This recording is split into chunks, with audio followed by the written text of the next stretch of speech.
se vuelven dulces, una comedia de malos pasos, ¿no? Porque al final de cuentas es un paso tras otro, y lo más sorprendente de todo, lo más preocupante, es que la mayoría de estas complicaciones pueden ser prevenibles, ¿no? Entonces, es aquí donde vamos a hacer el principal énfasis en la prevención, ¿sale? Esto es importantísimo que tengamos en cuenta. Cuando estemos hablando de enfermedades relacionadas con la diabetes, la prevención y el tamizaje es importantísimo para este tipo de pacientes. Así como hemos manejado todas las charlas, si en algún momento tienen una aportación, quieren hacer un comentario, tienen alguna pregunta, aquí tenemos nuestra cajita de comentarios y ahí con gusto vamos a tratar de contestarla, ¿sale? Esta plática surge de la necesidad que vimos en nuestro hospital de implementar como tal una clínica de heridas. Se hizo un trabajo de investigación y se logró tenerlo algo parecido a lo más llegado a una clínica de heridas donde tenemos ya personas capacitadas para el trato de heridas. Contamos con material este, indicado para ciertas heridas, tenemos apósitos, tenemos parches, tenemos cremas, o sea, se empezó a hacer un trabajo de investigación que cuando vimos una necesidad y todo se reflejó en una capacitación para poder tener personas bueno, capacitadas para manejar este tipo de heridas. ¿Sabes? Pues reportar que no hay conflicto de interés en ninguna parte. Y pues bueno, ¿cuáles son los retos o cuáles son la importancia de esta plática? ¿Sale? Una es generalizar una definición y un lenguaje. Como les comentaba, ya la definición, la OMS nos maneja como enfermedad del pie relacionada con la diabetes. ¿Por qué? Para un inicio de tratar de homogenizar todos estos términos y poder llegar a un buen diagnóstico y un buen entendimiento global, ¿no? Claves en la prevención, importantísimo el tipo de zapatos, desde la primera consulta con el médico familiar, el abordaje de los pies, el tamizaje, ver cómo están los pulsos periféricos, la recepción nerviosa de los pacientes, para ir catalogando en pacientes de alto o bajo riesgo. Y hay una prevención prácticamente dirigida, depende al riesgo clasificatorio que tengan los pacientes, ¿no? Y esto que nos va a dar, bueno, una clasificación adecuada para ofrecer tratamientos oportunos, ¿no? La morbilidad con estos pacientes es altísima. Tenemos estadística que la sobrevida a un año posterior a la amputación es del 30%, ¿sale? Entonces, 3 de cada 10 después de una amputación van a estar vivos después del año, ¿no? Y alrededor de, perdón, 3 de cada 10 van a fallecer alrededor del año y alrededor de la mitad van a tener una amputación o un proceso con desenlace fatal a los 5 años. Conocer los componentes en la enfermedad del pie no solamente es la infección, tiene un componente neurológico, su componente cutáneo y su componente metabólico, ¿no? Y proporcionar un ajuste terapéutico en presencia de la infección, que es aquí donde nosotros no debemos dejar progresar a este tipo de pacientes y valorar cuáles son los problemas actuales. Entonces, como ven, es una plática un poquito muy extensa en la cual nos vamos a tratar de enfocar en cuáles son los principales puntos en la prevención, en la clasificación y valorar cuáles son los abordajes terapéuticos que podemos implementar con estos pacientes, pero principalmente una buena clasificación de las lesiones y la prevención. Perdón, como un poquito de epidemiología, tenemos una prevalencia en nuestro país del 10.4% por ciento con pacientes con diabetes. Y miren, como les comentaba, la supervivencia en un año, pues amputación es alrededor del 30%. ¿Sale? Esto nos lo maneja la guía de práctica clínica del CENETEC en el 2020. La Liga Mundial contra el Pie Diabético nos menciona que hay un promedio de curación de 12 semanas. ¿Sale? Entonces, ¿esto en qué se va reflejado? ¿Cuál es el impacto en la vida del paciente? Pues bueno, que probablemente o lo más seguro son 12 semanas en el cual no va a estar, no va a poder trabajar. Va a haber un impacto económico en su vida. Va a necesitar quien le ayude. Entonces van a ser o dos personas en las cuales se tienen que desentender de sus obligaciones del día a día para poder solventar esta enfermedad. Normalmente son tratamientos largos, son tratamientos costosos y pueden desencadenar en una amputación. ¿Sale? Esto es una bibliografía del 2023. La relación que tiene la enfermedad del pie relacionada con diabetes con la insuficiencia arterial periférica van de la mano y las guías del 2017, tanto las europeas como las americanas, nos manejan que el mejor método de diagnóstico es el índice tobillo-brazo, que más adelante los vamos a ver. El Instituto Nacional de Ciencias Médicas y Nutrición Salvador Subirán tiene unas guías para la prevención del pie diabético, en los cuales es rescatable su apartado donde menciona que hay una afección importante en la calidad de vida del paciente, y no solamente del paciente, sino de su alrededor. ¿Sale? Entonces, no solamente es un problema físico como tal, también tiene una repercusión psicológica en estos pacientes. Entonces, y en un escenario en el cual una de las dos se nos salga de la mano, podemos entrar en un círculo vicioso que muchas veces es difícil de romper. Siguiendo con las epidemiologías, las comorbilidades asociadas presentes representan al menos 7% del gasto nacional en salud y el 0.4% del Producto Interno Bruto. Esto quiere decir que se gasta mucho dinero tratando las complicaciones de la diabetes cuando estamos hablando de unas complicaciones que pueden ser completamente prevenibles. Hay un artículo del AHA Journal en el cual analizan los factores de riesgos, tanto raciales como socioeconómicos, para la enfermedad arterial periférica, en el cual menciona que los pacientes latinos o las personas latinas tienen representa un factor de riesgo para una amputación posterior a una complicación. Y las mismas guías de la Liga Internacional Mundial contra el Pie Diabetes nos dice que hasta el 25% de los pacientes va a desarrollar úlceras cutáneas y un 30% sufrirá una amputación. ¿Sale? Entonces, tenemos una epidemiología alarmante, tremenda, en el cual estamos hablando de complicaciones que son meramente prevenibles. ¿Y qué es lo que tenemos que hacer? Pues bueno, tener un adecuado manejo y una buena comunicación en paciente médico y paciente con el grupo interdisciplinario para tratar este tipo de lesiones. Hasta aquí, ¿algo que comentar? ¿Tienen alguna duda?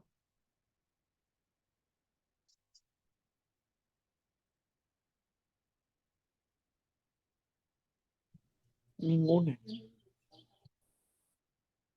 No, parece que no. Bueno,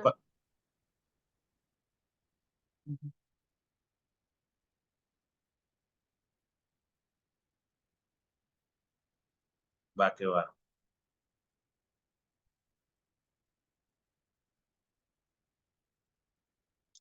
¿Cuáles son los componentes que nos van a desencadenar una enfermedad del pie relacionada con la diabetes? Bueno, principalmente la diabetes, un descontrol en el metabolismo de los carbohidratos, es el factor fundamental o la piedra angular de todo esto.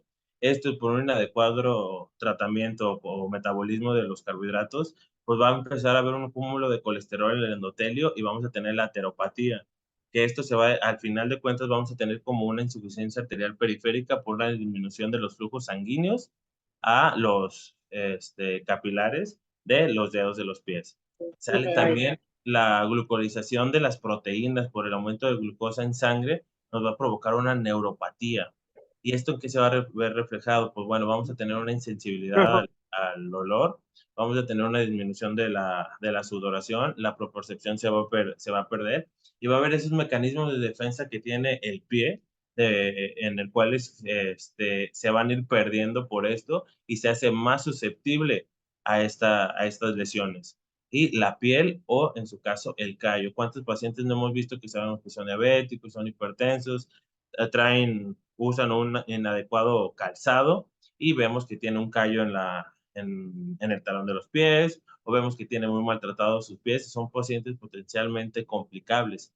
¿Sale? Es por eso que desde la evaluación física, a mí me encanta decir eso, y los que han seguido las clases lo han visto, la evaluación física y una buena anamnesis, tenemos un 70 a 80% de el diagnóstico de que estamos del paciente. Y esto es importante porque son los puntos a valorar en las consultas de medicina familiar o de primer nivel de atención, en las cuales que vamos a ver, bueno, hacer un control o un diagnóstico adecuado de diabetes mellitus, ya con los criterios por la ADA.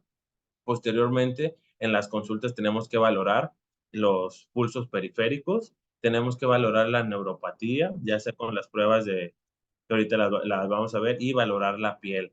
Y que si no, la piel o en sus defectos que haya cáridos. Y para esto, como vamos a tener, bueno, tener un adecuado control de la glucosa, un adecuado control de la dislipidemia, y en la neuropatía son cambios que son difícilmente reversibles, por los cuales aquí entra la educación del paciente cuando estemos en la consulta, decirle qué tipo de zapatos debe utilizar, las plantillas, el ancho de la horma, y pues bueno, pie lacayo recomendar un adecuado corte de uñas.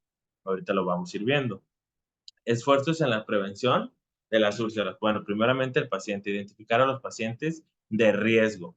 Posteriormente, una vez que tenemos pacientes de alto o bajo riesgo, la examinación. Debe ser periódico. Cada consulta que lo hagamos, tenemos que ir valorando este tipo de exámenes, ¿no? En los cuales vamos a valorar la proporción de los pies, qué tal están los pulsos periféricos, y posteriormente vamos a la educación, educar al paciente para que él pueda tener un adecuado control de diabetes, aprenda el uso correcto de los zapatos, sepa o busque un profesional de la salud para el corte de sus uñas, y siempre valorar, explicarle cuáles son los riesgos de que nos pueden provocar una lesión. Pues bueno, los callos, las uñas, los hongos, la temperatura, una adecuada ropa interior, los calcetines, es importante para evitar este tipo de lesiones.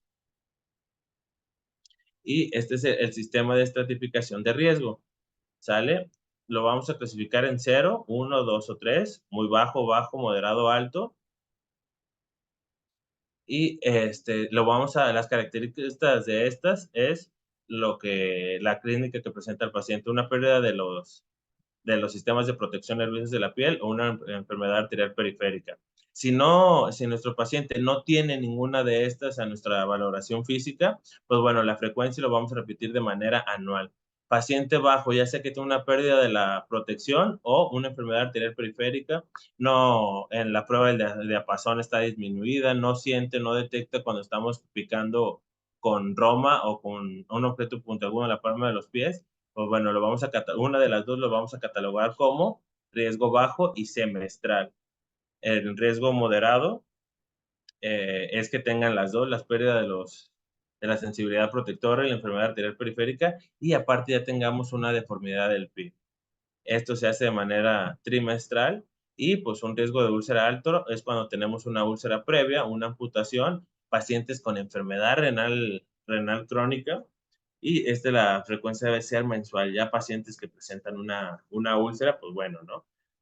La valoración va a ser diaria prácticamente, a veces cada 8 horas.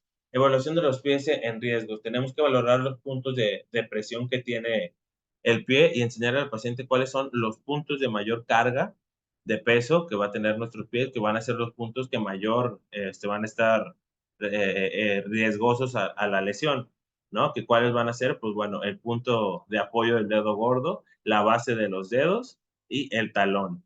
Eso es normalmente cuando estamos en bipestación, cuando empezamos la deambulación, pues bueno, la planta de los pies también va a estar en contacto con el piso, que pueden ser zonas de fricción que nos pueden provocar ciertas deformaciones. La deformación, un pie plano o un pie, una neuropatía de Charcot, perdón, en la cual hay una malformación de los pies por una alteración nerviosa. Pacientes déjame poner el apuntador.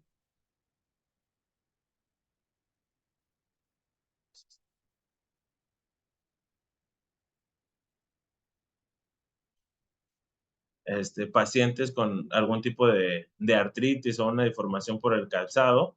Esta es la neuropatía de Charcot, el pie plano. Y esto normalmente se va a ver en pacientes con ya una neuropatía avanzada, ¿no? Este tipo de pacientes son pacientes en riesgo, que por la simple deformidad lo tenemos ya catalogado en un riesgo moderado, y cada 3 meses tenemos que estar valorando cómo van a estar esos pies. ¿Sale? Y ya en pacientes que tengamos una úlcera previa o está amputada, pues bueno, eso va a ser anual. Pero esto es lo importante, ¿no? En una simple exploración física, bueno, ya estamos empezando a clasificar a un paciente, como encasillarlo, aunque muchas veces no es bueno, pero encasillarlo en un riesgo para así prevenir que desarrolle una úlcera dependiendo de las alteraciones cutáneas o neuromusculares que presente el paciente, ¿no? Y las heridas, ¿cómo vamos a clasificar las heridas? Que aquí es lo importante de, de, de la plática. ¿Por qué? Porque a nosotros probablemente lo que más nos interesa es eso. Bueno, a ver, doctor, a mí me llegó un paciente con una úlcera en el pie, pero de ahí, ¿qué sigue, no? ¿Cómo la vamos a clasificar? ¿Cómo lo vamos a tratar? Y todo. Y la mayoría de los que nos dedicamos al área médica, pues bueno, es lo que vamos a ver muy, muy, muy seguido, ¿no?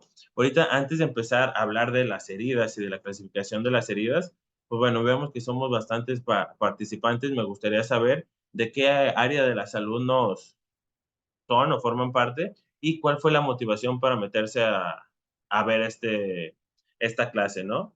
No importa que la motivación haya sido que porque era gratis, pero el punto es tratar de hacer un poquito más dinámico esto y en lo que ustedes me van diciendo, pues irle dando el enfoque práctico o tratar de sacarle un poquito más de provecho a esta charla según los gustos o las necesidades de ustedes. Entonces, a ver, ¿alguien que quiera participar?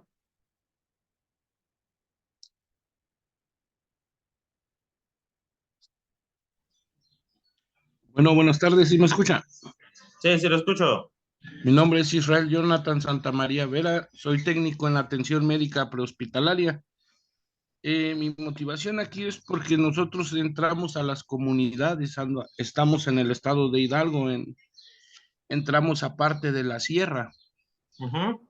y me gustaría saber más sobre el pie diabético, ya que es lo más, para decir, la enfermedad más común por estos lados. Yo creo que mundialmente, ¿no? Ujú. Y sí quisiera saber yo más sobre el pie diabético. Ok, perfecto. Israel, ¿y qué es lo que te gustaría saber de pie diabético? Pues cómo prevenir las úlceras, más prevenir una amputación en un miembro. Ok, va, ok, va.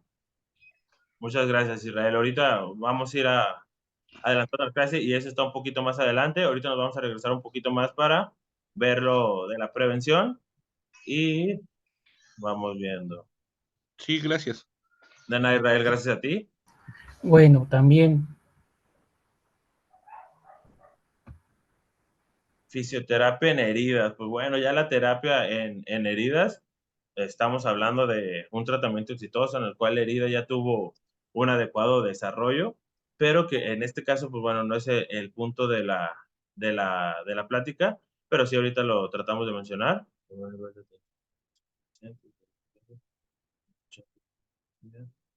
Y aquí no vamos a hablar mucho del corte de uñas.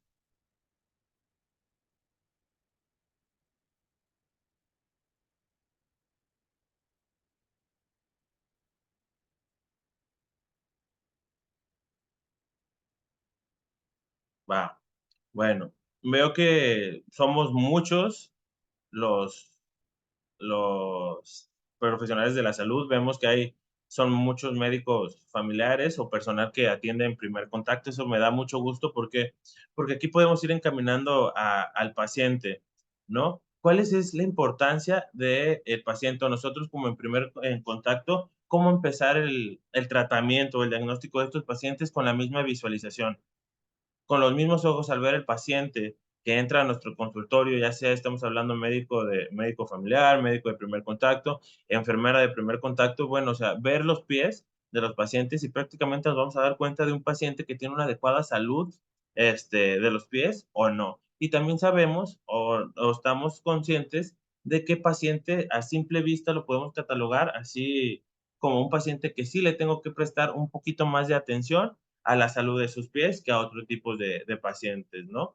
Pacientes de primer contacto, ¿qué es lo que nos vamos a encontrar? Pacientes que van a control y seguimiento de enfermedades crónico-degenerativas. Principal enfermedad crónico-degenerativa es la diabetes. Entonces, una obligación como nosotros siempre revisar las piernas de los pies, ser incipientes en cómo se siente, cómo le duele, siente pesadez de los pies, revisarle los pulsos, hacerle un cuestionario para valorar que tenga una insuficiencia arterial periférica. ¿Cómo lo podemos hacer eso? Bien fácil preguntarle al paciente, ¿le duelen las pantorrillas, los muslos, los chamorros cuando usted camina?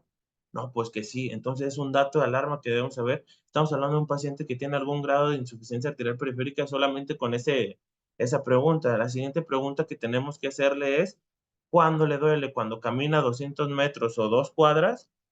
¿O cuando sí puede caminar eso o camina menos? No, pues si puede caminar más de eso, pues bueno, estamos hablando de una insuficiencia arterial periférica grado 2. Si puede caminar menos de eso, pues bueno, ya estamos hablando de una insuficiencia arterial periférica grado 3. En caso de que tenga dolor en reposo, pues bueno, estamos hablando de una insuficiencia arterial periférica grado 4, que solamente son con simples preguntas. Este tipo de pacientes, ¿qué es lo posterior que debemos hacer o qué es lo que debemos revisarle? Los pulsos.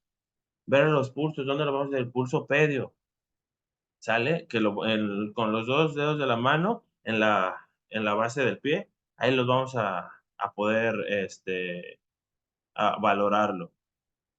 ¿Qué más es importante? La coloración de los pies, ver si no tiene algún grado de insuficiencia venosa que nos pueda hacer más susceptibles a úlceras, también unas úlceras venosas o unos pacientes que vemos. ¿Cuáles son las diferencias entre una u otra? ¿Cuántos? ¿Quién no ha visto pacientes que tienen una coloración ocre en sus piernas? Las piernas las tienen un color más oscuras, las tiene inflamadas, se les ve que brilla.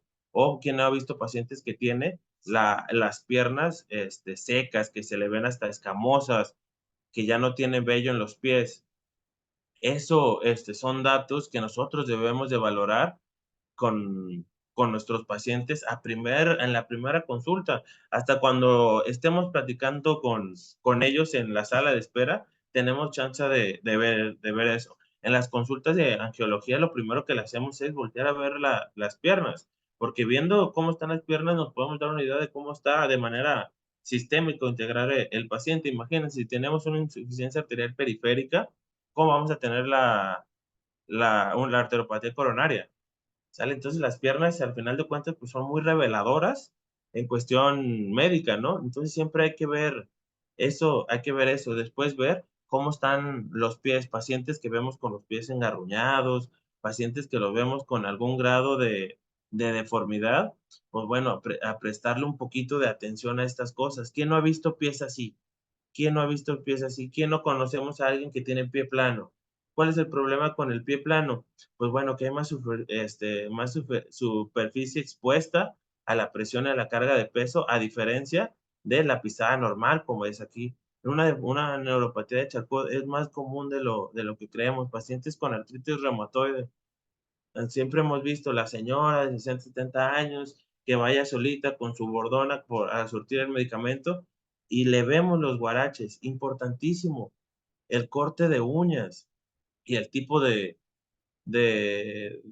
zapato que vamos a utilizar. Principalmente el corte de uñas debe ser cuadrado siempre y siempre que se pueda y se tenga la opción, pues que lo haga un especialista para evitarnos el riesgo, ¿no? Los callos, siempre los callitos que se hacen a un lado de las uñas, ¿por qué? Por una mal uso o elección de calzados. Veamos aquí este tipo de pies, cómo tenemos una diferencia en la presión. Este tipo de zapato puntiagudo nos va a dar una presión aquí y aquí, cuando el pie no está hecho para tener ese tipo de presión. Veamos cómo tenemos sobrepuestos los dedos con esa presión. Va a haber una insuficiencia, tenemos ya una insuficiencia arterial periférica, nos llega poca sangre, tenemos esa presión que está ahí, que nos está provocando una disminución en el flujo sanguíneo, aunque sea pequeña, pero ya tenemos un sistema arterial periférico dañado, que posteriormente se quitan los zapatos y no tienen nada, pero a los 2, 3 días comienzan con una costra y comienzan con una úlcera por un uso prolongado de un zapato inadecuado. ¿Cómo vamos a utilizar el zapato? Un zapato cuadrado, un zapato amplio, un zapato cómodo. Sale un zapato con tacón de preferencia, en el cual haya una buena distribución de las presiones del peso por todo el pie, que el mismo zapato nos ayude al soporte y a la distribución de las mismas y que no nos afecten o nos den sitios de presión extra que nos van a provocar molestias o, en este caso, úlceras. Vamos, estoy trabajando un paciente con este problema de otro con apoyo hidrocoloide.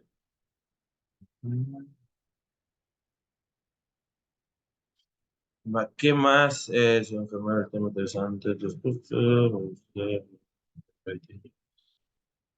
Entonces ya sabemos, paciente que sepamos que va a la consulta por un problema de diabetes, hipertensión, un paciente con riesgo de tener úlceras, ¿sale? Entonces a ese paciente hay que darle 5 minutos más de nuestro tiempo para hacerle un buen examen físico, valorarlo, ya sabemos qué es lo que tenemos que valorar. La neuropatía, importantísima, el valorarlo. ¿Cuáles son las preguntas que le vamos a hacer? ¿Usted le suda mucho el pie o lo siente muy frío, siente hormigueo, siente dolor? Y posteriormente se le van a hacer las pruebas con el de se pone la punta para valorar qué tan perdida o abolida pueden estar los, uy, los sistemas de protección. Entonces es por eso que tenemos este sistema de estratificación que nos lo da la OMS para categorizar a nuestros pacientes. ¿Sale? Entonces esto es importantísimo. ¿Por qué? Porque si en la primera consulta nosotros ya tenemos identificado a nuestros pacientes como bajo, moderado, alto, muy bajo riesgo, le podemos dar una continuidad a eso. ¿Y qué es lo que se requiere? ¿Por qué? Porque muchas veces no nos toca ver un paciente nosotros mismos. La primera vez lo puede ver un médico y a la siguiente consulta, a la semestral, no a la trimestral, le toca que lo vea otro médico, ¿no? Entonces es por eso que se necesita tener un adecuado sistema de clasificación y homogenizar el lenguaje. ¿Para qué? Para que hoy yo me tocó ver a este paciente y lo clasifico como un riesgo bajo, para el que le toque verlo en 6 meses, si no soy yo, sepa, ok, tiene un riesgo bajo, que ya le toca revalorarlo nuevamente para ver cómo vamos, si ha mejorado, ha empeorado, o saber si le tenemos que prestar mayor atención a esto. Freddy, perdón, Freddy, PSP es pérdida del sistema protector y EAP es enfermedad arterial periférica.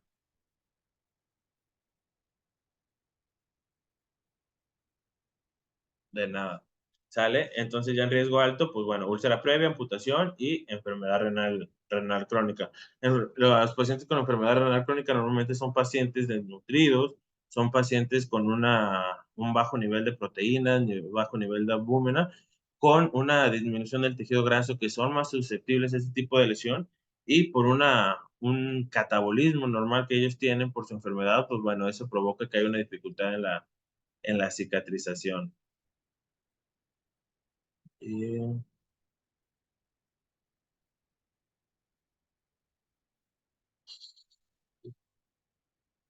nos mandaron una imagen, no sé si ustedes la pudieron ver, pero bueno, se ve que tiene, en la imagen, pues se ve que tiene buen tejido de granulación, y pues hay que tratar de mantener cubierta todavía esa herida, y eso que tiene ahí, no sé qué sea eso, blanco, no es un tendón, no sé, ¿sale?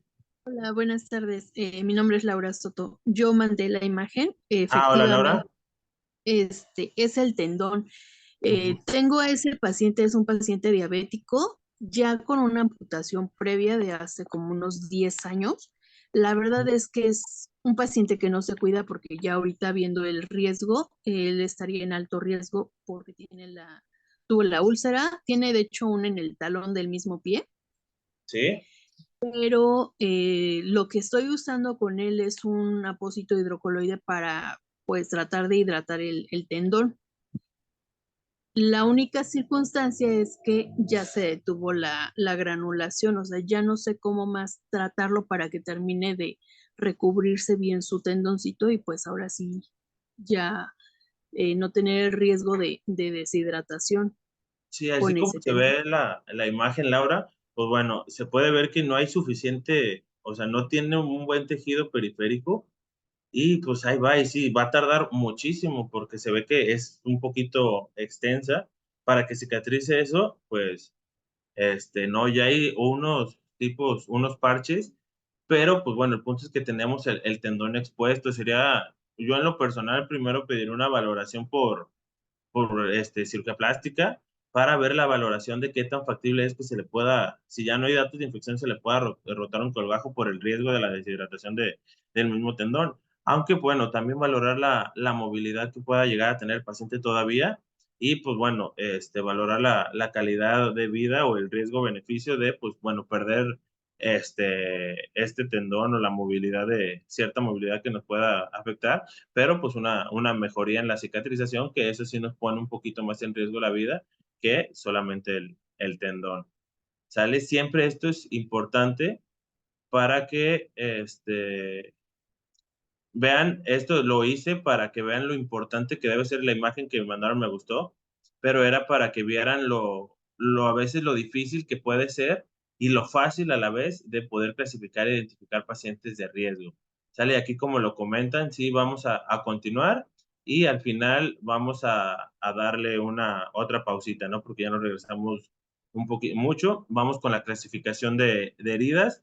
Bueno, escalas y sistemas de puntuación. Hay muchísimas maneras de clasificar este tipo de lesiones. ¿Y de qué depende la clasificación? Bueno, pues prácticamente de quién lo está viendo, ¿no?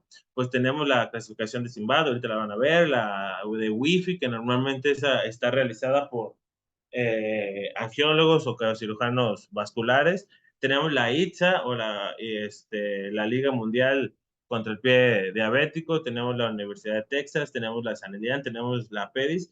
¿Cuál es la mejor? Pues bueno, todos son buenas, todas tienen sus pros, todas tienen sus contras y depende mucho del uso que le dé el médico, ¿no? ¿Cuál es lo recomendable hoy en día o qué es lo que debemos utilizar? Pues bueno, tener una clasificación que nos puedan de servir, una de riesgo, otra para clasificar la herida en el cual sea de uso lo más global posible. Es por eso que todavía se sigue utilizando Texas y Wagner aquí en México. Tienen sus pros y sus contras. Hay unas mejores, pero por como la popularidad o el conocimiento tan general de estas dos clasificaciones, pues es por eso que se sigue utilizando. Pero aquí estamos tratando de, pues bueno, presentarles nuevas clasificaciones y mencionarles cuáles son sus ventajas sobre las otras y pues bueno, que las puedan empezar a utilizar en sus pacientes en su vida diaria, día con día. Unos tienen su apunte puntual en el pronóstico, como la de Sanelian, esa me gusta mucho a mí, es la que más utilizamos, que la de Sanelian, pues bueno, nos dice, este paciente tiene riesgo de perder la extremidad, este paciente tiene riesgo de perder la vida, tiene riesgo de probables complicaciones, ¿no? Ahorita las vamos a ir viendo. Bueno, y a ver, no cambia. Aquí tenemos la clasificación de Simbad, que es un acrónimo. Primero, el sitio. El sitio es importantísimo porque hay unas lesiones más difíciles de tratar que otras por la irrigación y por la distribución normal de los tejidos. Si cuando estamos hablando de la parte inferior del pie, pues bueno, esto nos va a dar 0 puntos. Cuando estamos en un parte medio posterior del pie, esto va a ser 1 punto por la menor distribución de capilares que hay ahí. Si, lo otro que le vamos a ver, Simbad, en la I, que es de isquemia, pulsos palpables, si los tienes son 0 puntos, pulsos alterados, 1 punto. La neuropatía, si tiene la percepción protectora íntegra, que es lo que le comentaba en la tabla anterior que lo tenemos como PSP, si tiene 0, pues bueno, si la tiene alterada es 1 punto. La I es de infección. El área, importante, menos de 1 centímetro, mayor de 1 centímetro. Profundidad, se afecta a piel y tejido celular subcutáneo o se afecta a músculo o tejidos profundos. ¿Y cuáles son los total? Los posibles, 6, ¿no? Entonces aquí vamos a poder clasificar a nuestros pacientes y valorarle cuál es. O sea, en este punto, lo que nos dice esta clasificación es, bueno, este paciente tiene un Simbad de 5 puntos y tenemos la obligación de poner cuáles son los alterados, ¿no? Porque esto que nos va, de simple manera, que nos va a decir, pues bueno, pacientes de alto riesgo en la misma exploración física de manera integral, como le hemos dicho, pues bueno, todo esto lo podemos ir haciendo, ¿no? Si tiene pulsos, la percepción protectora, pacientes que llegan con úlceras están infectadas o no, el área y la profundidad. ¿Sale? Entonces, importante la clasificación de riesgo de Simbad. ¿Sale? Entre 2 es leve, de 2 a 4, perdón, 3 es de 0 a 3 es leve, de 3 a 4 es moderada y de 5 mayor de 5 o 6 ya es grave. Tenemos el Wi-Fi Score. Este es uno de los más nuevos, por así decirlo, la clasificación que vayamos a tener o que veamos en este tipo de patologías. ¿Y cuál es la importancia de esto? Esto está hecho por cirujanos vasculares, ¿no? ¿Y qué es lo que vamos a ver? Wi-Fi también es un score. Primero va a ser 1, que va a valorar el pie, si hay 0 puntos, si hay úlcera o no. Si 0 puntos si no hay, 1 punto si la úlcera es pequeña y no hay gangrena, 2 puntos si ya es una úlcera profunda o tiene una gangrena limitada, y grado 3 si es una úlcera extensa.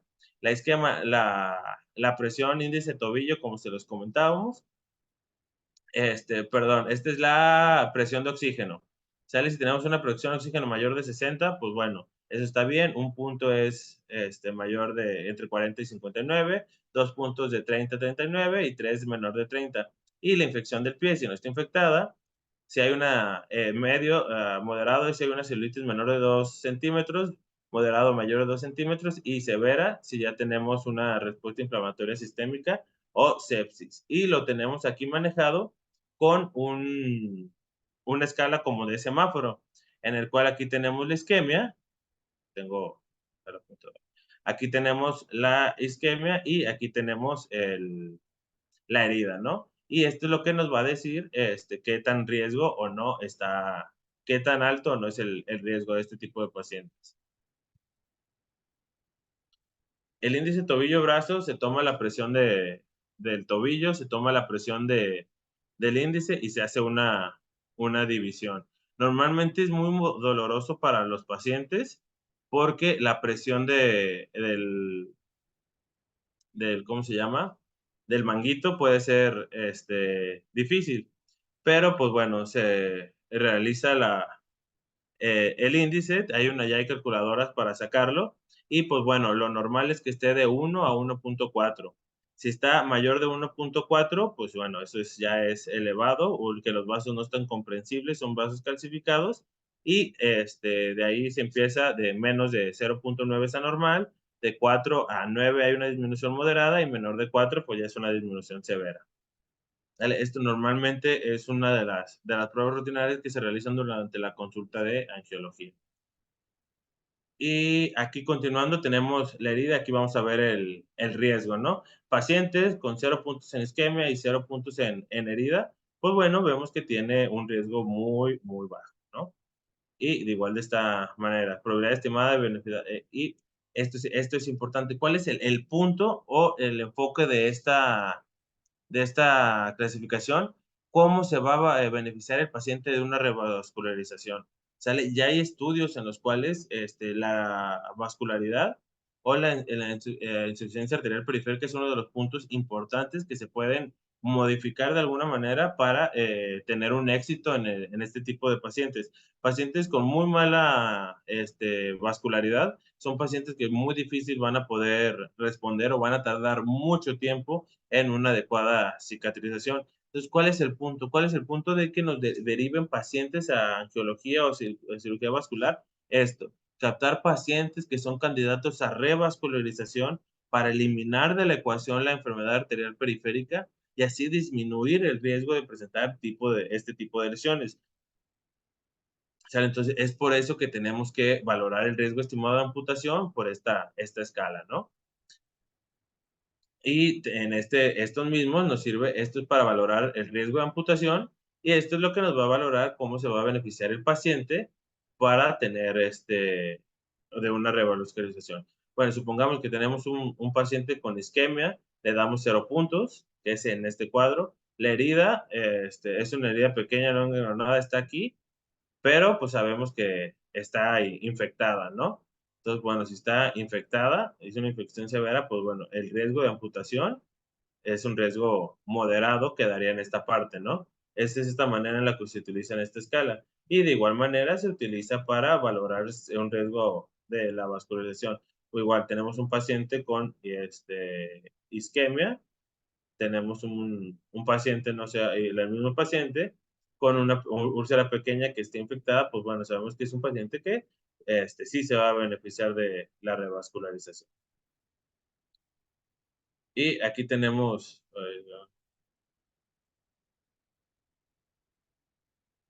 este es un artículo en los cuales se empezó a utilizar el valor pronóstico de la clasificación de Wi-Fi en pacientes con pie diabético, en el cual se pudo apreciar que pacientes con una buena clasificación, un buen antecedente en la consulta, una buena clasificación y un adecuado tratamiento en pacientes candidatos a la revascularización, disminuyó el riesgo de imputación a 5 años. ¿Sale? Entonces, aquí fue donde se empezó a hacer pública o ser un poquito más famoso la clasificación de Wi-Fi en los pacientes. Como les comentaba, no es muy, o sea, es relativamente nueva y apenas está empezando a utilizar. Y que es lo que les digo, depende mucho de quién esté valorando o así, realizando esta clasificación para, o sea, qué es lo que le va a buscar o no. Tenemos aquí las pruebas de la ITSE, la clasificación de la World International, las guías internacionales de pie diabético. Es una herida sin purulencia ni manifestaciones de inflamación. Pues bueno, vamos a tener un no infectado. Le tenemos la clasificación de PEDIS, ahorita la vamos a ver, que este tipo de lesiones, pues bueno, van a ser un PEDIS 1. Ya cuando tenemos presencia de dos manifestaciones de inflamación, ya sea purulencia, eritema, sensibilidad, calor, induración, dolor, pérdida de la función, en caso de, pero una celulitis menor de 2 centímetros alrededor de la úlcera y la úlcera no afecta tejidos profundos, pues bueno, la tenemos en un grado leve. La otra es una infección igual a la anterior. ¿Qué es lo que va a cambiar? Pues bueno, el eritema de la úlcera que sea más de 2 centímetros, ya hay una afectación un poquito más profunda y ya empieza el paciente con un deterioro sistémico, ya sea presentar fiebre, presentar taquicardia, presentar algún dato de sepsis. Y cuando tenemos ya una infección del paciente ya está chocado, está séptico, con inestabilidad metabólica, y que tenemos una clasificación de la herida avanzada, ya sea una herida purulenta, una herida profunda, una herida en la cual alcanzamos a ver tendón, hueso, o pacientes que ya tienen una infección ósea. Tenemos la clasificación de Wagner, que las guías mexicanas de pie diabético, de enfermedad de pie relacionada por diabetes, todavía no las mencionan y las recomiendan para, no sé si hay aquí algún médico que vaya a ser nacional, son de la manera en la que te van a pedir que las clasifiques. ¿Por qué? Porque es la más conocida y es de las más utilizadas a nivel nacional. Entonces tenemos las lesiones A, B y C y depende de la infección, la isquemia y una combinación de ambas. Y tenemos las lesiones también clasificadas por grado como 0, 1, 2 y 3. ¿Sale? Esto, el grado que nos va a hablar solamente de la profundidad de la lesión. ¿Sale? Meramente de la profundidad. Aquí tenemos lesiones pre o postulcerosas, completamente epitelizadas, un paciente que tuvo una úlcera y se curó, ¿no? Entonces, en este tipo de pacientes, como en este caso, tenemos un paciente con un estadio postulceroso, completamente epitelizado. Pero sabemos que pacientes con úlceras previas son pacientes de alto riesgo y esta clasificación nos lo está poniendo, pues bueno, como una clasificación de lesión grado 0, ¿no? Es aquí donde pueden entrar las discordancias o las desventajas de una clasificación con otra. Tenemos la herida superficial que no involucra tendón, cápsula, hueso, la herida penetrante a tendón, cápsula, hueso y la herida tendón o cápsula y la herida que llega hasta hueso o directamente a la articulación. El estadio B, entonces es infección, el estadio C es isquemia y el estadio D es una combinación de una y otra. Entonces, según la clasificación de Wagner, podemos tener un paciente con una herida 1D. Entonces ya sabemos que es una herida superficial que está infectada y aparte el paciente tiene problemas de vascularidad, presenta isquemia. ¿Sale? Entonces, ¿cuáles son como los números mágicos que debemos de saber para la clasificación? Bueno, pero prácticamente 2 centímetros. El número 2, porque si tenemos una úlcera con un eritema menor de 2 centímetros, pues bueno, ya sabemos que es una úlcera leve. Si tenemos una úlcera con un eritema mayor de 2 centímetros, pues bueno, ya sabemos que es una úlcera moderada. ¿Y qué es otra de los números que debemos de aprender? Pues bueno, sería como 4, ¿no? Yo sí me lo aprendí con 4, como 0, pues lesiones que no hay nada. 1 va a ser cuero tejido cerebral subcutáneo, 2 va a ser músculo tendón y 3 va a ser hueso, ¿no? Entonces era 1, 2, 3 y 4 y el número 2. O sea, fue como la mnemotecnia, no sé si espero no enredarlos, pero fue como la mnemotecnia que yo me aprendí. ¿Por qué? Porque en todas las clasificaciones es lo que te va a pedir. El área, que prácticamente en todas es mayor de 1 o menor de 1. Aquí nos manejan como 2 centímetros y en la clasificación de la ITSE también nos lo va a manejar como 2 centímetros, al igual que la PEDIS. ¿Sale? Entonces, tener como norma general para la valoración de los pacientes 2 centímetros de eritema alrededor de la úlcera. Y lo otro que vamos a valorar es la profundidad. ¿Sale? Entonces, normal, piel, músculo, hueso. ¿Sale? Entonces, así fue como la manera que no se me olvidara una de otra, ¿no? Esta es la clasificación de San Elian, como les comentaba, es de las más populares, también tiene una relativa novedad, no es es relativamente nueva, y esto se va a valorar, depende a muchos factores. Depende de la región anatómica, los factores agravantes y la afección tisular. Y nos va a dar 1, 2 o 3 puntos. Al final vamos a hacer una puntuación y esto es lo que nos va a dar el grado. A ver.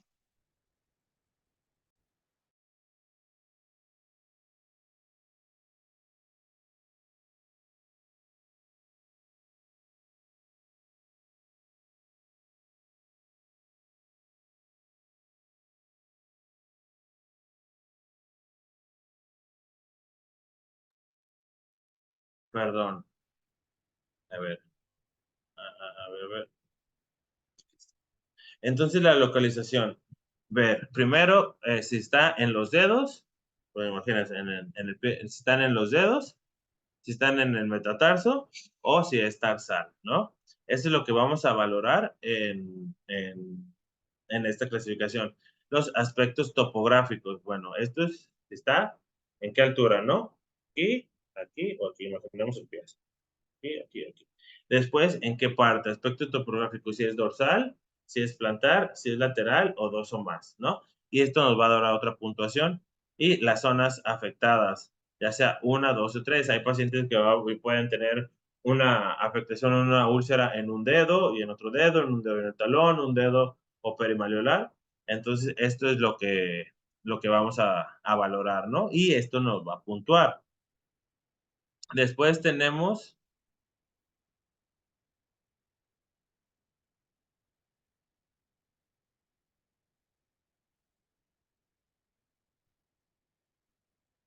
los factores agravantes. ¿Qué es lo que tenemos que prestar atención en esto? ¿Cuál es lo que vemos en esto? Pues bueno, la isquemia. La isquemia, como lo hemos comentado, es parte de la fisiopatología y prácticamente de todas las clasificaciones que hay. ¿Sale? Entonces, ¿por qué hago este hincapié otra vez? Porque cuando ustedes vean un paciente con pie diabético, paciente con úlceras, pacientes con microbiosis, pacientes con enfermedad del pie relacionada a la diabetes, tengamos en cuenta que tiene su componente isquémico y verlo también no solamente como un paciente que que no se cuidó su glucosa y tuvo una herida, ¿no? Sino como un paciente con una serie de desenlaces, las cuales nos llevó a esto. Y que como hubo muchos eventos para llegar a esto, pues tenemos que corregir la mayoría de todos esos eventos para poder lograr una adecuada cicatrización de la herida. ¿Sale? Entonces, isquemia valorar. ¿No? Bueno, nos va a puntuar. La infección también, como vean, son 2 centímetros de eritema y la profundidad es la misma prácticamente en todas. A ver, lo que va a variar entre una y otra, pues bueno, va a ser el enfoque que le vamos a dar a esta, a cada clasificación, ¿no? Ya en el grado 2 ya está afectado músculo, tendón, hueso, articulación. Y grado 3, pues bueno, ya no está hablando de un paciente séptico. Si tiene edema, no, perilesional, solo afecta a la pierna afectada o ya bilateral secundaria a una enfermedad sistémica. Y también vamos a valorar la isquemia en esta parte, pero ver si hay una sensibilidad. Esto que hay un error, no es isquemia, es neurología, si hay alteración neurológica, no, sensibilidad protectora, vibración disminuida, pérdida de la sensibilidad protectora vibratoria y neuroosteoartropatía diabética de Charcot. ¿Sale? No solamente es muscular, no solamente es articular, es una deformación del hueso por una alteración neurológica que nos va a desencadenar una artropatía, ¿no? Entonces, todo va de la mano y es por eso que tenemos que valorar la sensibilidad protectora, la vibración disminuida, lo vamos a realizar colocando el diapasón en diferentes puntos del pie y ver hasta cómo lo capta el paciente, si lo siente o no. La pérdida de sensibilidad protectora vibratoria, pues bueno, le vamos a poner con un punzón o a tratar de como hacerle cosquillas o picarle al paciente que nos diga si le estamos picando con algo roma o algo chato, hacerle cosquillas y el paciente, pues como reacción normal es retirar el pie. Y al final la afectación tisular, la profundidad, si es solo piel, si es una úlcera profunda, si está afectada todas las capas, si es pequeña o grande y las fases de cicatrización. Y esto es lo importante, porque ¿cuáles son las ventajas que tiene esta sobre la otra? A mí me gusta mucho la clasificación de San Elian porque es una escala dinámica, en la cual no solamente es como en comparación con la escala de Wagner, en las cuales, pues bueno, o sea, tú clasificas un paciente, pues una herida superficial que no involucra tendón, está con infección isquémica. Y ya, ¿no? Pero, o sea, esta siempre puede avanzar para acá, a lo grave. Pocas veces va a avanzar a esto, y por lo cual esto no es su punto. Esto es prácticamente para valorar el tratamiento. Estamos hablando que es una herida 1D, pues bueno, probablemente es un paciente que va a requerir una antibioterapia intravenosa o principalmente los grados 2 y 3. En comparación de esta es una escala dinámica en la que día con día, bueno, cada semana con semana podemos ir valorando al paciente y reclasificarlo para poder valorar la mejoría o no y el pronóstico, y se va impactada en el pronóstico. ¿Por qué? Porque una puntuación menor de 10 puntos es una probable cicatrización de la herida. De 11 a 20 puntos, pues amenaza la parte del pie y el resultado relacionado con las terapias empleadas y asociados a una buena respuesta biológica del paciente. O sea, sabemos que lo que nos está diciendo es que está amenazando el pie, pero lo podemos mejorar, lo podemos contrarrestar con un buen control de la glucosa, un buen tratamiento antibiótico, en caso de que sean necesarias su debryonación, curaciones. Y del 21 al 30 puntos ya estamos hablando de un grado 3 severo. Es un paciente que tiene una amenaza para la extremidad y principalmente para la vida.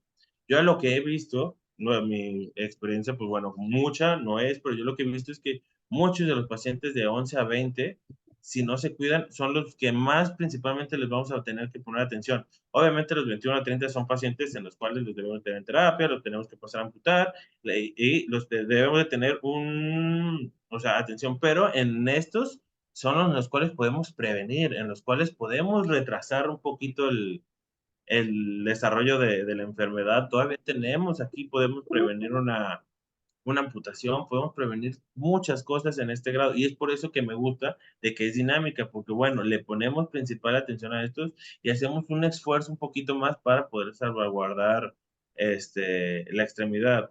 La escuela que a nosotros nos han dado es no amputar a todos pacientes, siempre se le hace un esfuerzo de salvar la extremidad. Pacientes que lo requieran se hacen las revascularizaciones o los tratamientos vasculares necesarios buscando la,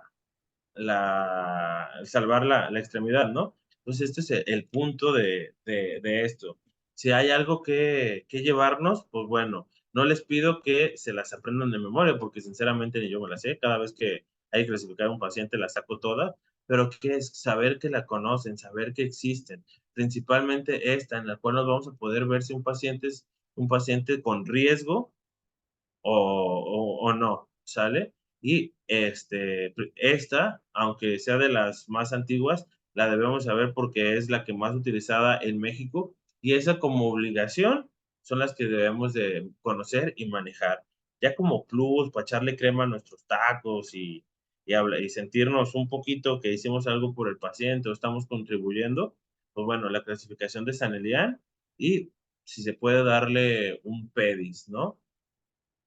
¿Sabes? Y eso es todo, pero teniendo un SIMBAD adecuado, una clasificación de Wagner y un Chanelian, pues es muy bueno. La clasificación de Wi-Fi, eso sería cuando pensemos que es un paciente un poquito más encaminado a la revascularización, que tenga criterios, o principalmente son pacientes en los cuales se realiza este score ya en una consulta de angiología para valorar las opciones terapéuticas para ofrecerle. Y aquí tenemos el artículo de validación para la clasificación de San Elian, de úlceras prediabéticas y su relevancia terapéutica. Lo que me gustó que este fue un estudio mexicano en el cual se revalidó el uso de la clasificación de San Elian. Como saben, en medicina hay muchísimas escalas, y como les digo, dependen mucho del enfoque o del ojo del observador y también mucho de la población estudiada. Hay muchas clasificaciones que son muy buenas, pero solamente sirven para población asiática. Y hay otras clasificaciones que tienen sus excepciones para cierto tipo de población. Por eso se hizo esto y pues bueno, se evidenció que la clasificación de San tiene muy buen seguimiento en los pacientes con enfermedad del pie relacionada por diabetes, su pronóstico y tiene relevancia terapéutica. Y aquí está el sistema latinoamericano para el triage en el diabético. ¿Sale? Entonces, tener en cuenta esto. Y esa es otra de las bondades que tiene esta, que estuvo hecha valorando pacientes latinoamericanos. Como pueden ver, pues bueno, está la Academia Mexicana de Cirugía, está el comité científico de Latinoamérica en la Sociedad de Fe de Diabéticos en Veracruz, está el ISSSTE de la Ciudad de México. Entonces, una clasificación, pues, hecho por nosotros y para nosotros, ¿no? El tratamiento de la infección, pues bueno, aquí es otro de los puntos importantes, como ya lo hemos visto, si lo hemos comentado, pues bueno, aquí es el verdadero reto, donde empieza lo difícil con el paciente. ¿Cuáles son las bases del tratamiento? Pues principalmente lo vamos a encaminar en tres. Implicar, aquí hay, perdonen por la dislexia, es implicar al paciente y al cuidador, educar en el autocuidado del pie y evaluar la evolución de la úlcera. Como sabemos y todos estamos conscientes de eso, o pocas veces vamos a ver que un paciente con un problema de estos llegue solo a la consulta, no llegue solo a la curación. ¿Por qué? Porque es un paciente que necesita o depende de alguien para que le ayude a moverse. Entonces tenemos que hacer consciente que tenemos un problema, tenemos una enfermedad y hacer que el cuidador forme parte de esto. ¿Por qué? Porque al final de cuentas es el que le da los medicamentos, es el que le va a dar, le va a hacer las curaciones, es el que los trae a las curaciones. Entonces tener este tipo de, ¿cómo le puedo decir? De detalles, por así decirlo, ¿no? De para qué, para que sea esto se va a ver beneficiado al final en el tratamiento, pero que esté implicado para darle un buen seguimiento a esto. Educar en el autocuidado del pie, principalmente, o sea, nunca vamos a tener a alguien que toda la vida nos pueda estar cuidando.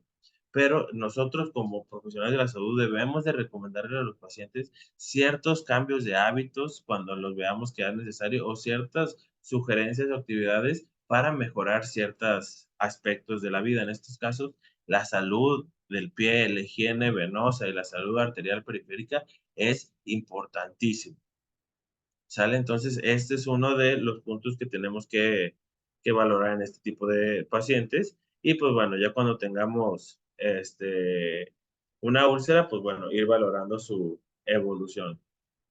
¿Sale? Las bases de tratamiento, promover la intervención terapéutica desde el primer nivel de atención. No, lo que queremos decir es que no en la primera atención se tengan que debridar, se tengan que empezar con el tratamiento antimicrobiano, no, pero la intervención terapéutica viene desde antes que se nos presente la úlcera, desde que estamos diagnosticando al paciente con diabetes mellitus, desde que nos estamos dando cuenta que el problema tiene un problema vascular en sus piernas, ya sea una insuficiencia arterial o una insuficiencia venosa, desde ahí debe iniciar la intervención terapéutica. Y no solamente debe ser con antibióticos, sino canalizarlo adecuadamente a nutrición, canalizarlo a rehabilitación física, recomendarlo ciertas actividades para realizar para disminuir, no sé, el índice de masa corporal, el trabajo multidisciplinario. ¿Por qué? Porque hay veces que hay muchos pacientes que cursan con la diabetes, que es un problema, un impacto en la salud del paciente, un impacto en su vida al día a día, lo que va a tener una repercusión psicológica en este tipo de pacientes. Pacientes apoyados por psicología, apoyados por nutrición, apoyados por un fisioterapeuta, un licenciado en educación física, en salud física y deporte. ¿Para qué? Porque estos pacientes llegan hasta un punto en el cual probablemente sea muy difícil cambiar ese tipo de actividades, ese tipo de costumbres que tienen a lo largo de su vida, y es por eso que necesitamos atacar el problema de diferentes puntos. Investigación y generación de estadísticas es importante en todas las enfermedades, todos los ámbitos de la salud, porque en México somos muy pobres en estadísticas, no nos gusta reportar, no nos gusta hacer reportes, ¿sale? Entonces esto es importante, ¿por qué? Porque no sabemos qué tipo de población estamos atendiendo. No sabemos actualmente los pies, estas enfermedades aquí son más susceptibles a resistencia de antibióticos, cuáles son las más comunes, por hablar en algún tipo, ¿no? Entonces es importante siempre la investigación y la generación de estadísticas. Un tratamiento quirúrgico oportuno y con una indicación adecuada, como les comentaba, no siempre amputar por amputar, sino el hecho de darle un manejo integral a este tipo de pacientes, ver qué pacientes se pueden salvar con una revascularización, pero debemos de tener en cuenta todo esto para cuando estemos valorando o para saber a qué tipo de subespecialidad, por decirlo de alguna manera, vamos a mandar a nuestro paciente.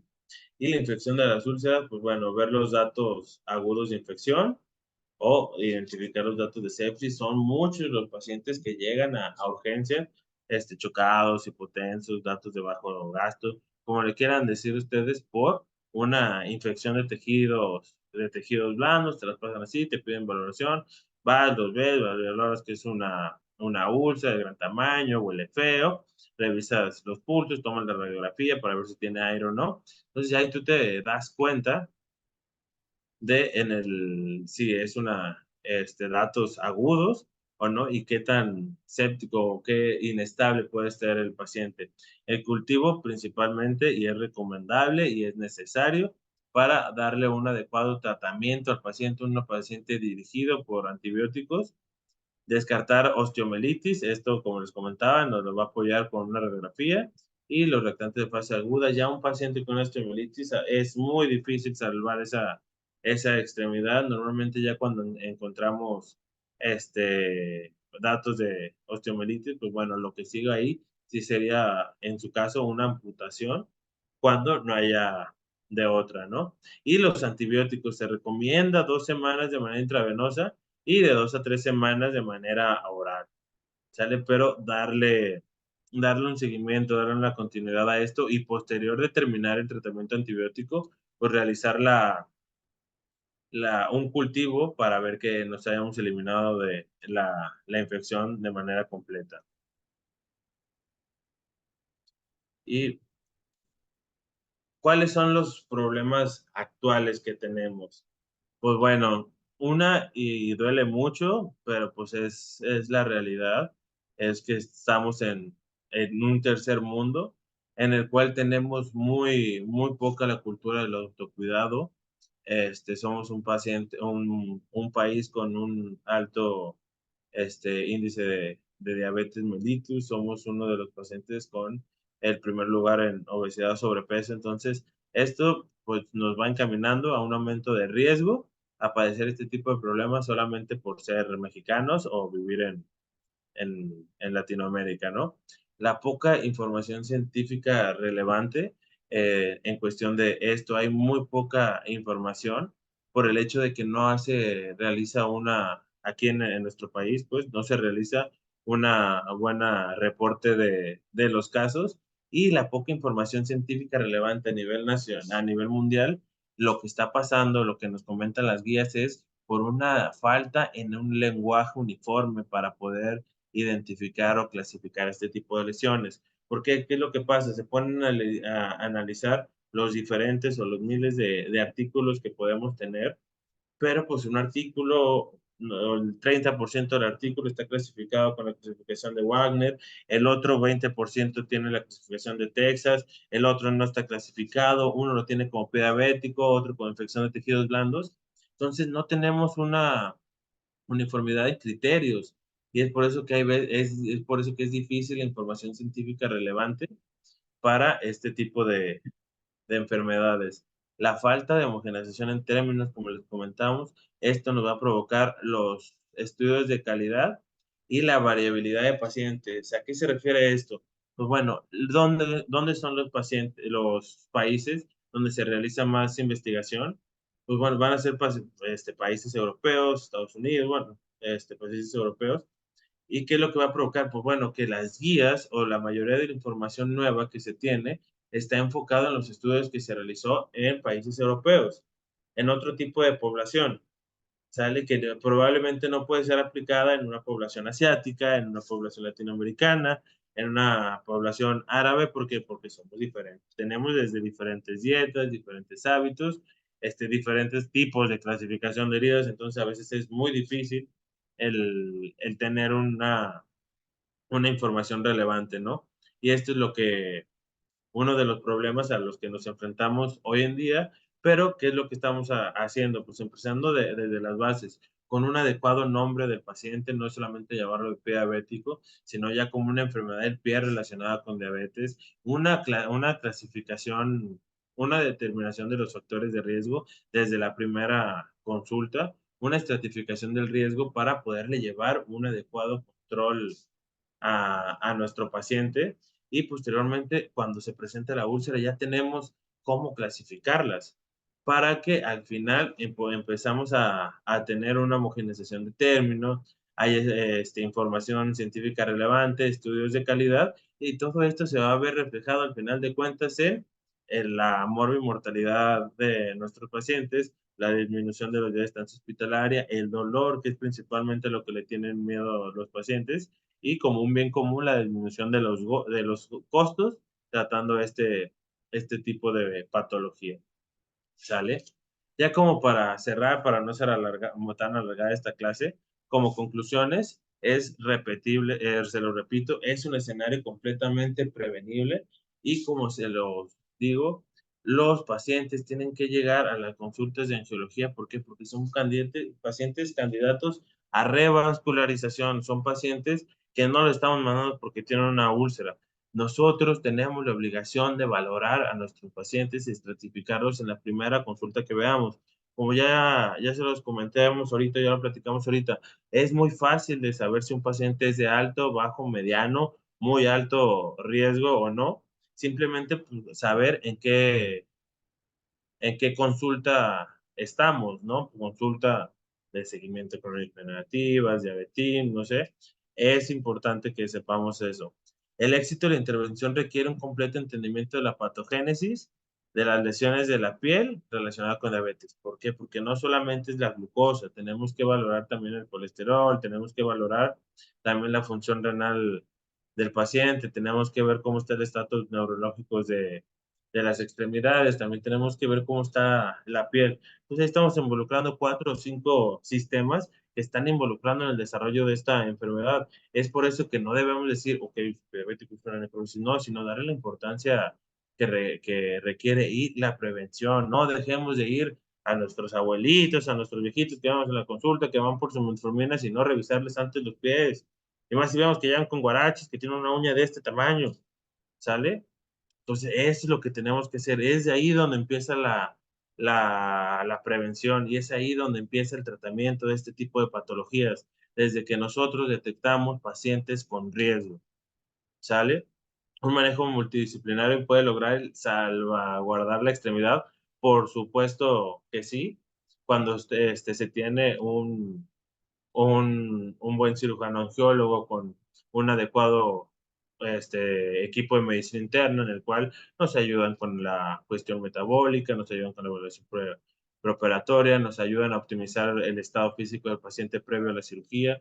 Contamos con un buen equipo de anestesiología para que también tratamientos o sea, fuera de quirófano como un bloqueo en el cual va a haber una vasodilatación y esto nos va a ayudar a que aumente la, la vascularidad, la perfusión de los pies. A veces puede ayudar para calmar el dolor en pacientes con insuficiencia arterial periférica, tener un buen equipo de nutrición y también un buen equipo de enfermería es importantísimo, ¿no? Porque al final también el equipo de enfermería es el que nos va a estar, vamos a estar al pendiente, mano a mano, cuidando las heridas, los que nos va a apoyar cuidando las heridas, y al final son las que están más cerca o más tiempo cerca de las heridas, que es importantísimo, el que haya un entendimiento en la manera de trabajar, un entendimiento en los términos para el éxito de este tipo de cirugía. Esto sí es importante y es una de las cosas por las cuales impacta que la tasa de sobrevivencia global, el tiempo libre de amputación y la tasa de supervivencia de extremidades se ve ampliamente reducidas cuando el tratamiento se realiza de manera oportuna. ¿Sale? Siempre tener un paciente estratificado de riesgo, darle la importancia que requiere, y les aseguro que estos pacientes, muy pocos son los que van a evolucionar a una úlcera y lo que nadie quiere, llegar a una amputación. El tratamiento quirúrgico siempre debe considerarse como una instancia en casos seleccionados. ¿A qué me refiero como tratamiento quirúrgico? Tratamientos de revascularización. Sale pacientes con amputaciones, estamos hablando de que el tratamiento fracasó. Sale de que ya nosotros, como médicos, como angiólogos, como enfermeros que hacemos curación, como nutricionistas, ahí cuando un paciente llega a la amputación, debemos de darnos cuenta que hubo un fracaso en el tratamiento. ¿Por qué? Porque no pudimos salvar esa extremidad cuando estamos hablando de que fue algo totalmente prevenible, ¿no? Y siempre el equipo multidisciplinario fundamental, siempre, siempre, siempre, y esto pues se va a ver reducido en una satisfacción en este caso, el derechohabiente, ¿no? Aquí tenemos, o sea, yo también les traje unas heridas, como pueden ver, esto es un pie.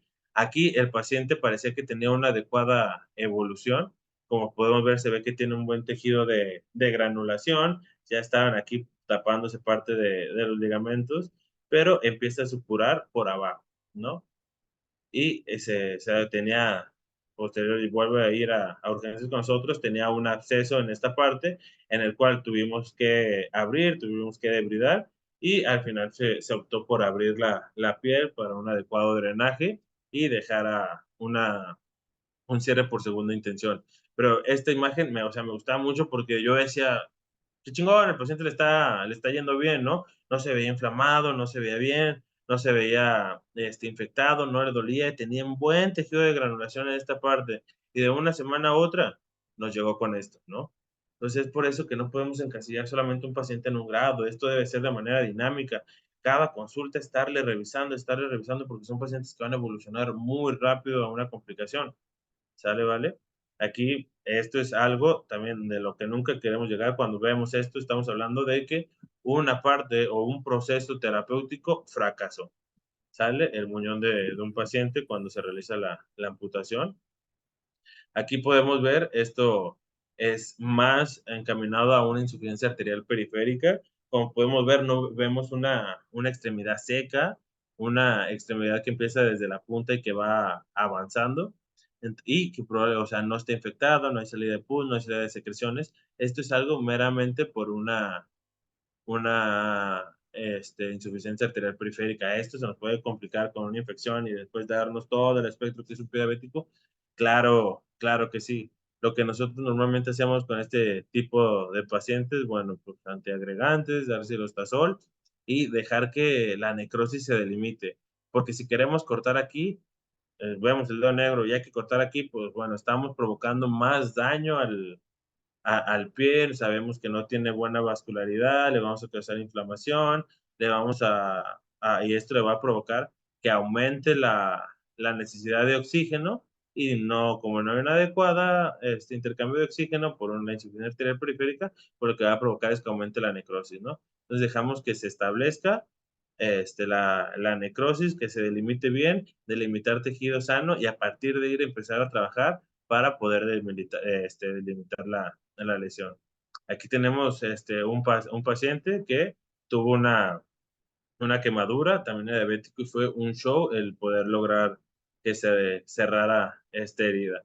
Como pueden ver, depende mucho de dónde esté la lesión, porque aquí En esta parte, pues sabemos que no es una lesión profunda, pero ya es un grado 3 porque está expuesto tejidos profundos como músculo, tendón. El hueso no se alcanza a apreciar, pero por eso es importante saber qué parte del pie es o cuántas áreas de afectada está el pie, porque la profundidad de los tejidos es diferente en cada porción del pie. ¿Sale? Y pues bueno, esto fue pues bueno, esto fue la clase de hoy. Espero sinceramente que les haya gustado. No podemos abarcar en cuestión de 1 a 2 horas todo el espectro que es todas las recomendaciones que hay para la prevención, los cuidados, los tratamientos quirúrgicos, los métodos diagnósticos. Por ahí vi que me preguntaban que un Doppler, que un AngioTac. O sea, es muy difícil, ¿no? Pero para eso tenemos el diplomado de heridas quirúrgicas, ¿no? Un manejo integral de heridas quirúrgicas.